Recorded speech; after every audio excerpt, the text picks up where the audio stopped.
Varicose వ్యాధితో బాధపడుతున్నారంట. తక్కువ ఖర్చుతో ట్రీట్మెంట్ కావాలి అనుకుంటే ఎవిస్ హాస్పిటల్ని సంప్రదించండి. నమస్కారం అండి, వెల్కమ్ టు సుమన్ టీవీ. నేను గీతాంజలి. ప్రస్తుతం మనతో పాటు ప్రముఖ జ్యోతిష్యులు బ్రహ్మశ్రీ నందిభట్ల శ్రీహరి శర్మ గురువు గారు ఉన్నారు. వారిని అడిగి ఏప్రిల్ 26వ తారీఖు శని త్రయోదశి అండి.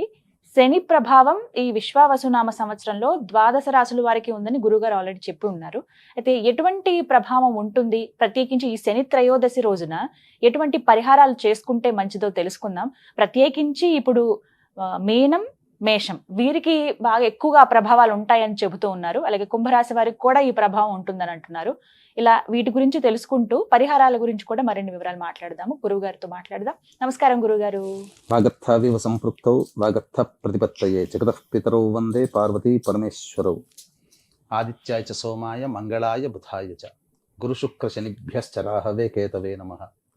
శృంగేరి జగద్గురు పీఠాధిపతులకి, కంచి పీఠాధిపతులకి నమస్కారములు తెలియజేసుకుంటూ కార్యక్రమాన్ని ప్రారంభిద్దాం. గురుగారు, శని త్రయోదశి విశ్వావసునామ సంవత్సరంలో మొదటిది కదండి. ఇంకా చైత్ర మాసంలో వచ్చినటువంటిది ఈ మొదటి శని త్రయోదశి. ప్రత్యేకించి అసలు శని త్రయోదశికి నియమాలు ఏమైనా ఉంటాయా అని మాట్లాడుకుందాం. అలాగే ఇప్పుడు ఏవైతే ద్వాదశ రాశులు ఉన్నాయో వారిపైన ఏ రాశుల వారిపైన ఎక్కువగా ఈ శని ప్రభావం ఉందండి? గమనించుకుంటేనమ్మా, శని 29వ తారీఖు రోజున మార్చి 29కి కుంభం నుంచి మీన రాశిలోకి ప్రవేశం చేశారు. అయితే వక్రీకరించి మళ్ళీ జూన్ మాసంలో అంటే కుంభరాశి ఫలితాలనే ఇస్తాడు. ప్రత్యేకించి కుంభరాశిలోకి వక్రగతిన మారణ చేత అప్పుడు అక్టోబర్ 9వ తారీఖు నుంచి జనవరి 9వ తారీఖు వరకు కూడా కుంభరాశిలోనే స్థితి పొంది ఉంటాడు. ఇప్పుడు మళ్ళీ రాబోతుంది. కాబట్టి ఈ సంవత్సరం అంతా కూడా 12 రాశుల వాళ్ళకి కూడా శని ప్రభావం ఉంటుంది. కాబట్టి ఏలినాడు శని దోషం పోయిందని చెప్పి మకర రాశి వాళ్ళకి, అర్ధాష్టమ శని పోయిందని చెప్పి వృశ్చిక రాశి వాళ్ళకి, అష్టమ శని పోయిందని చెప్పి కర్కాటక రాశి వాళ్ళకి సంతోషంగా ఉండదు. ఎందుకనంటే 3-4 నెలలు మళ్ళీ కుంభరాశిలో ఉండడం వల్ల గత 2.5 సంవత్సరాల్లో 3 కుంభరాశిలో ఉంటే ఎటువంటి ఫలితాలు పొందారో అటువంటి ఫలితాలు ఉంటాయి. అంటే ఓవరాల్ గా చెప్పాలంటే 12 రాశుల వాళ్ళకి కూడా ఈ యొక్క శని ప్రభావము. అన్నిటికంటే వీక్షించేటువంటి ప్రేక్షకులు కూడా గమనించాల్సింది ఏంటంటే శని కర్మదోషాలని తొలగిస్తాడు. భయపడిపోతాం గురువు. అంటే ఇక్కడ మనము ఒక కర్మదోషము, కర్మస్థితి అనేటువంటిది అంత అర్థం చేసుకోవడానికి చాలా జ్ఞానం ఉండాలమ్మా. దాని మీద ఎవరైనా కానీ శ్రద్ధ పెడితే తెలుసుకోవచ్చు. కానీ సింపుల్ గా వాళ్ళ అందరికీ కూడా అర్థమయ్యే ఒక్క మాట చెప్తాను. తప్పకుండా. ఇప్పుడు సంపాదిస్తుంటారు ఏ వ్యక్తి అయినా, మీరైనా నేనైనా అందరూ కూడా సంపాదించేటప్పుడు ఏ వ్యక్తి సంపాదనలోనైనా కొంత దోషం ఉంటుంది ఎవరికైనా కానీ, కలియుగ ప్రమాణాన్ని అనుసరించి. కాబట్టి ఈ దోషాన్ని మనం ఎప్పుడు అనుభవిస్తాము అనంటే చేయగానే అనుభవించం. లేదా కొంతమంది పాపపు కార్యక్రమాలు చేస్తుంటారు. ఇంకా ఇంకా సంపాదన సంపాదన సంపాదన.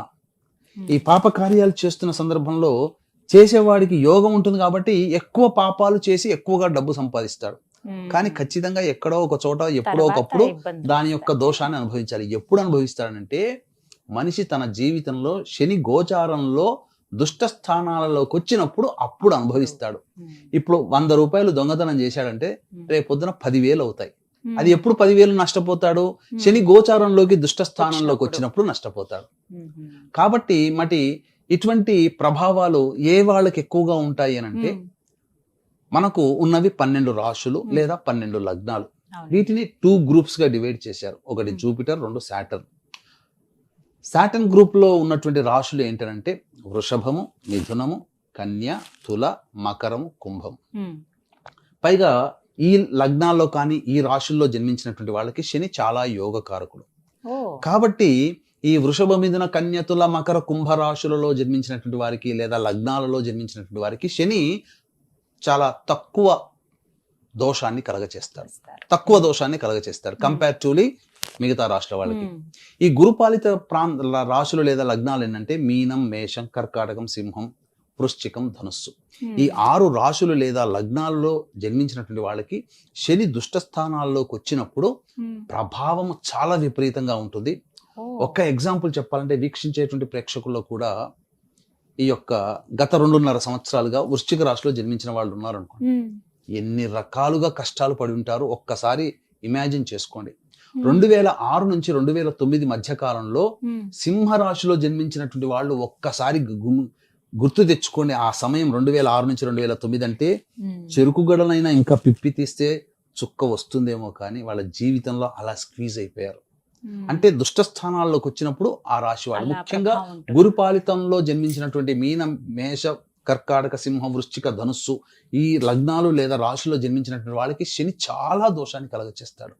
అంటే ఎటువంటి దోషం కలగచేస్తాడు, ఎటువంటి సమస్యలు వస్తాయి అని అనుకుంటే అనారోగ్య సమస్యలు, ఉద్యోగం పోవడం, వ్యాపారంలో నష్టం రావడం, అప్పులిచ్చి డబ్బులు తిరిగి వసూలు చేసుకోలేకపోవడం, ఎక్కడైనా కానీ ఇంట్లో చోరీలు జరిగిపోవడం, ఇలా అనేక రకాలైనవి మనకు ప్రమేయం లేకుండానే జరిగిపోతాయి. కాబట్టి ఖచ్చితంగా మరి ఇటువంటి వాటికి పరిహారాలు చేసుకోవాలా అని కూడా అడుగుతారు. అంటే ఇక్కడ పరిహారాలు చేసుకుంటే ఏమవుతుందనంటే దాని యొక్క ప్రభావం తగ్గుతుంది. కాబట్టి ఖచ్చితంగా మానవుడు పరిహారం చేసుకోవాలి. కానీ పరిహారం చేసుకోగలిగేటువంటి సమయాలు కూడా కొన్ని ఉంటాయి. త్రయోదశి తిథులు, ప్రదోషకాల సమయాలు, ఈశ్వర అర్చన, ఇవన్నీ కూడా చాలా సందర్భాలలో, అమావాస్య రోజున, ఇటువంటి సందర్భాల్లో ఈ సంబంధించినటువంటి పరిహార క్రియలు గనక మానవుడు పాటించుకుంటే శని ప్రభావం నుంచి బయటపడతాం. ఇక్కడ ఒకటి గమనించుకోవాలమ్మా, ఏదో సినిమాలో ఉన్నప్పుడు ఇలా మంత్రగాడు ఇలా ఇలా అనగానే రోగాలన్నీ పోతాయి, బట్టలన్నీ కొత్తవి వచ్చేస్తాయి, అలా భవంతులు వచ్చేస్తాయి, అలా జరగదమ్మా. అంటే మనము అనుభవించాల్సిన కర్మ అనుభవించక తప్పదు. కానీ శని అనుగ్రహాన్ని గనక పొందితే ఆ కర్మ మనకి ఎంత అనుకూలంగా మారుతుంది అని అంటే, ఒక్క మాటలో చెప్తాను. ఒక వ్యక్తి కింద పడాలి, బండి మించో లేకపోతే ఎక్కడి నుంచో కింద పడాలని రాసి పెట్టింది. శని అనుగ్రహాన్ని పొందినటువంటి వ్యక్తి ఏమవుతుంది అని అంటే, గుడ్డ పేలికలున్న చోట, దిబ్బ మట్టి ఉన్న చోట, ఇసుక తిన్నెలున్న చోట పడతాడు. ఏదో రాసుకుని రాపిడితో కొద్దిగా పోతుంది. శని అనుగ్రహం లేని వ్యక్తి ఏందనంటే కంకర్రాళ్ళ మీదనో డాంబర్ రోడ్డు మీదనో పడి, లేకపోతే కింద పడి దొర్లుకుంటూ పోయి ఎక్కువగా గీసుకుపోయి కింద పడడం కామన్. కానీ అనుగ్రహం ఉన్నవాడికి అనుగ్రహం లేని వాడికి దెబ్బలో తేడా ఉంటుంది. దీనిపైన ఇప్పుడు ఎండాకాలం అమ్మ, మనం ఎండలో మనం వెళ్ళి పని చేసుకోవాలి. నేను బండి మీద డ్రైవ్ చేసుకోవాలి లేదా నడుచుకుంటూ పోయి రావాలి. ఆ పని చేసుకొని వచ్చినప్పుడు, పని పూర్తి చేసుకొని వచ్చే సందర్భంలో మానవుడి కష్టం, ఎండ బాధ, చెమట కారి దాహం వేసి ఇక పని చేసుకొని కష్టపడుతూ పని చేసుకుంటాడు.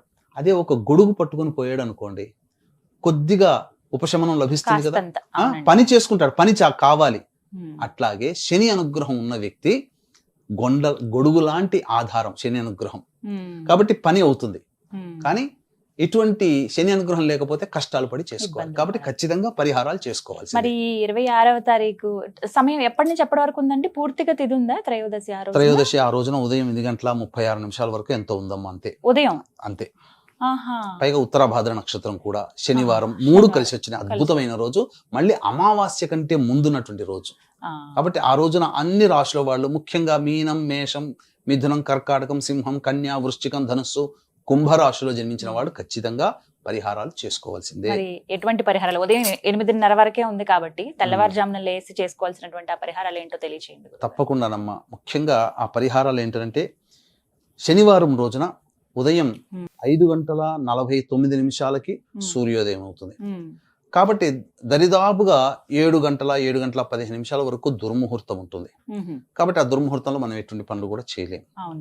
మామూలు సమయంలో 7:30 వరకు ఉంటుంది. కానీ సూర్యోదయం ముందుగానే అవుతుంది కదా, కాబట్టి 7:15 కల్లా దుర్ముహూర్తం కంప్లీట్ అయిపోతుంది. తదనంతరం అప్పుడు దేవాలయానికి చేరుకోవాలి. 7:15 అది స్నానం అవన్నీ కూడా కాలకృత్యాదులన్నీ తీర్చుకొని వీక్షించేటువంటి ప్రేక్షకులకు కూడా గమనిక, ఈ యొక్క 26వ తారీఖు రోజున శనివారము, త్రయోదశి తిథి, ఉత్తరాభాద్ర నక్షత్రము, అమావాస్య ముందున్నటువంటి మహత్తరమైనటువంటి రోజున ఈ మీన, మేష, మిథున, కర్కాటక, సింహ, కన్య, వృశ్చిక, ధనుస్సు, కుంభరాశుల్లో జన్మించినటువంటి వారికి ప్రత్యేకంగా, మిగతా రాశుల వాళ్ళు కూడా చేసుకోవచ్చు. వాళ్ళ యొక్క జాతకరీత్యా ఉన్నటువంటి కర్మదోషాల నివారణార్థమై, ముఖ్యంగా శనిదోష పరిహారార్థమై ఈ సంవత్సరంలో కేవలం 4 శని త్రయోదశులు, అందున చైత్రమాసంలో వచ్చే మొట్టమొదటి త్రయోదశి తిథి. ఆ రోజున జాతకరీత్యా ఉన్నటువంటి శనిదోష పరిహారార్థమే శనీశ్వర హోమము, అఘోర పాశుపత మంత్ర హోమము, శని ప్రభావంలో వివాహము, విద్య, దాంపత్యము, అనారోగ్య సమస్యలు వస్తాయి కాబట్టి వీటి సమస్యల లక్ష్మీ అనుగ్రహం కావాలి, డబ్బు కూడా నష్టపోతారు కాబట్టి ఈ యొక్క దోష పరిహారార్థమే వివిధ రకాలైనటువంటి హోమాది కార్యక్రమాలు చేయించడం జరుగుతుంది. ముఖ్యంగా శక్తిపాతము చేయబడినటువంటి శంకరుంగలీమాల, ఈ యొక్క రాశులలో చెప్పినటువంటి రాశులలో జన్మించిన వాళ్ళు ఖచ్చితంగా ఈ శంకరుంగలీమాల ఈ శని ప్రభావం జరుగుతున్నటువంటి వాళ్ళు ధరించి తీరాలి. కాబట్టి కర్మదోషాలని మరియు జాతక దోషాన్ని తొలగించే శంకరుంగలి, కరుంగలి కాదు, శంకరుంగలి మాల అనేటువంటిది మీకు శక్తిపాతం చేసి ఇవ్వడం జరుగుతుంది. ఇక ఆ రోజున నవగ్రహాల దేవాలయానికి వెళ్ళి 26వ తారీఖు రోజున నవగ్రహాల దేవాలయానికి వెళ్ళి నవగ్రహాల చుట్టూ శివాయ నమః అంటూ 27 ప్రదక్షిణలు చేసి శనికి అభిముఖంగా కూర్చొని నిలబడి ఆ శనీశ్వరునికి నల్లటి బట్ట కట్టి నల్లటి ఒత్తితో నల్ల నువ్వుల నూనెతో దీపారాధన చేసి నల్ల నువ్వుల నూనెతో ఈశ్వరునికి శని భగవానికి అభిషేకం జరిపించి 8 నల్ల నువ్వుల లడ్డూలు స్వామికి నైవేద్యంగా పెట్టి చక్కగా వీలైతే మళ్ళీ రావి చెట్టు చుట్టూ శివాయ నమః అంటూ 27 ప్రదక్షిణలు చేసి ఆ రావి చెట్టు కింద నల్ల నువ్వులని ఒక రాశిగా పోసి దాని మీద తమలపాకులు 2 పెట్టి అక్కడ దాని మీద నల్ల నువ్వుల నూనెతో దీపారాధన చేసి వెనక్కి తిరిగి చూడకుండా ఇంటికి వచ్చేస్తే శని దోష ప్రభావాలు చాలా మటుకు తగ్గుతాయి. శని ప్రభావం వలన సమస్యలు చాలా మటుకు తగ్గుతాయి. అవకాశం ఉంటే ఈ చెప్పబడినటువంటి మీన, మేష, మిథున, కర్కాటక, సింహ, కన్య, వృశ్చిక, ధనస్సు, కుంభ రాశుల్లో జన్మించినటువంటి వారికి ఆ యొక్క 26వ తారీఖు రోజున జరిగేటువంటి కార్యక్రమంలో గోత్రనామాలు నమోదు చేసుకుని శంకరుంగలి మాలని సొంతం చేసుకోవచ్చు. 25 రాత్రి 9 లోపల ఈ కార్యక్రమంలో నమోదు చేయించుకోవచ్చు అంటారు. మొత్తంగా 26వ తారీఖు శనిగ్రహ దోషాలు ఎవరైతే ఉన్నాయో, ఆ ప్రభావాలు ఎవరైతే ఎదుర్కొంటున్నారో వాళ్ళకి ఇది ఒక పరిహారం అండి. చక్కగా వివరించారు గురుగారు, ధన్యవాదాలు. సర్వం శ్రీ ఉమామహేశ్వర పరబ్రహ్మార్పణమస్తు.